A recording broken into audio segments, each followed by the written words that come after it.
Hello, my name is Joshua Russell. I'm an assistant professor in the Department of Animal Behavior, Ecology, and Conservation, as well as the Anthrozoology Master's Program at Canisius College in Buffalo, New York. Now, I'm here today to talk a little bit about queer theory and queer animality as part of the Animals and Society Institute's video series. You may have heard about examples in the popular media of gay or lesbian animal couples, such as the penguins Buddy and Pedro or Silo and Roy.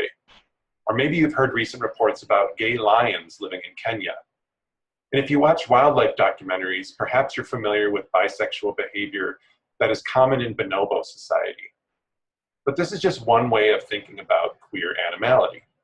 These kinds of stories make important connections between the diversity of the human LGBTQ+ community and examples coming from non-human animal others.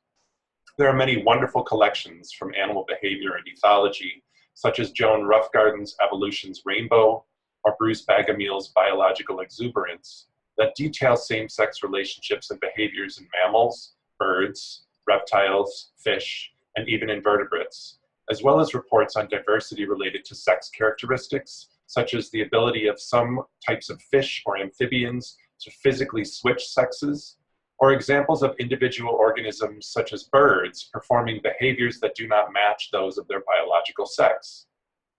In many ways, as pointed out by Jennifer Terry, these kinds of studies and reports work to normalize human sexual diversity by rooting it in examples from biology or animal behavior. But this is not always culturally or socially accepted. The second response to queer animality can be tied to work starting in the 1990s on the social construction of gender and sexual orientation that became known as queer theory. Queer theory emerged from both gay and lesbian studies and women's studies and began to analyze the many implicit and explicit ways that heterosexuality and rigid binary notions of gender have been normalized and privileged in society at the expense of homosexuals, bisexuals, or transgender individuals. Here, the connection to non-human animals and animality emerges in a few ways. First, we can see it in the work of ecofeminists such as Greta Gard and Kate Sandilands, who articulate ways in which heterosexism and patriarchy, privileging of the opposite sex of relationships, work to oppress not only human women and LGBTQ+ individuals, but also non-human others in nature. Their work shows us how animals, women, sexual urges, emotions, and nature, for example, have historically been seen as things to control, tame, or use. As a result, those not expressing a fixed gender identity, as well as homosexuals, have been institutionalized, imprisoned, abused, or even killed in ways that are comparable to the destruction of animal lives in nature. There are also authors such as Myra Hurd, who utilize queer theory to explore the often contradictory ways in which sociocultural norms concerning sexual behavior or gender identity have been tied to animal behavior or ethology. For example, same-sex relationships or non-cisgendered identities are often referred to as animalistic or unnatural, and thus are vilified in favor of so-called natural heterosexuality.